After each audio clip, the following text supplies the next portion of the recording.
Hi friends, welcome to my channel. இன்னைக்கு நம்ம வீடியோல என்ன பார்க்க போறோம்னா காலிஃப்ளவர் கிரேவி தான் செய்ய போறோம். வாங்க எப்படி செய்யலாம்னு பார்க்கலாம். இது கறி குழம்பு சுவையிலே இருக்கும். வாங்க நம்ம எப்படி செய்யலாம்னு பார்க்கலாம்.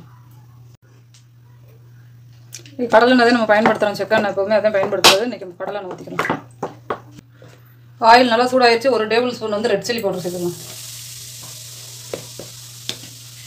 காலிஃப்ளவர் நல்லா 2 டைம் பச்சை தண்ணியில நல்லா வாஷ் பண்ணிட்டு இப்ப வந்து உப்பு மஞ்சள் தூள் போட்டு நல்லா சுடு தண்ணியில கழுவி எடுத்து வச்சிருக்கோம். இப்ப அதல சேர்த்துக்கலாம்.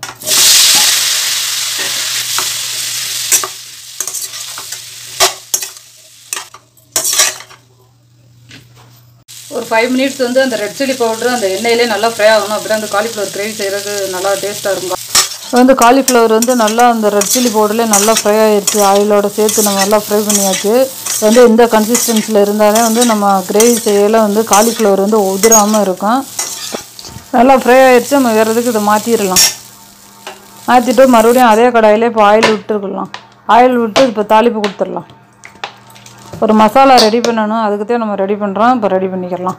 இப்போ ஸ்மால் ஆனியன், தேங்காய், முந்திரி ஒரு 8 பருப்பு போட்டுருக்கோம். அதை சேர்த்து இப்போ நல்லா ஃப்ரை பண்ணிட்டு இப்போ நல்லா ஃப்ரை ஆன உடனே இப்போ தக்காளி இப்போ சேர்த்துக்கலாம். தக்காளி வந்து மீடியம் சைஸ் 2 தக்காளி எடுத்து கட் பண்ணி எடுத்து வச்சிருக்கேன். அதே இதில் சேர்த்து நல்லா ஃப்ரை பண்ண உடனே மிக்ஸி ஜாரில் போட்டு அரைச்சி எடுத்துக்கலாம்.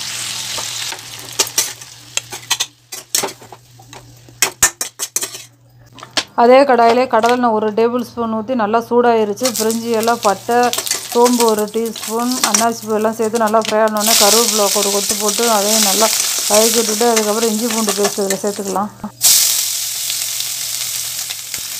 இஞ்சி பூண்டு பேஸ்ட் எண்ணெயிலே நல்லா வதங்கிருச்சு. இப்போ நம்ம அரைச்சி வச்சுருக்க பேஸ்ட்டு அதில் சேர்த்துக்கலாம்.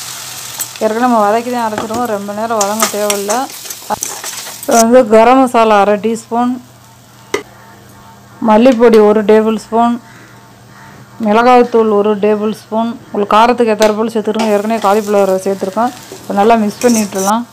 ஒரு 5 minutes நல்லா மிக்ஸ் ஆனோடனே மறுபடியும் நம்ம காலிஃப்ளவரை சேர்த்து நல்லா வதக்கி விட்டு தேவையான அளவு தண்ணி ஊற்றி நல்லா இப்போ கொதிக்க விட்டுறலாம்.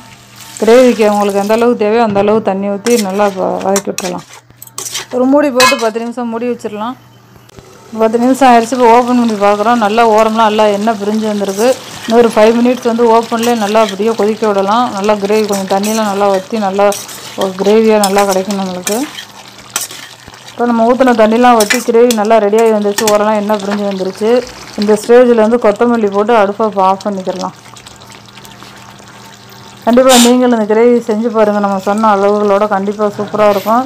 இது சப்பாத்தி, தோசை, பூரி எல்லாத்துக்குமே சைட் டிஷ் செமையாக இருக்கும். கண்டிப்பாக ட்ரை பண்ணி பாருங்கள். வீடியோ பிடிச்சிருந்தால் லைக் பண்ணுங்கள், ஷேர் பண்ணுங்கள், சப்ஸ்கிரைப் பண்ணுங்கள். மறக்காம பக்கத்தில் இருக்க பெல் பட்டனை கிளிக் பண்ணிடுங்க. தேங்க்ஸ் ஃபார் வாட்சிங்.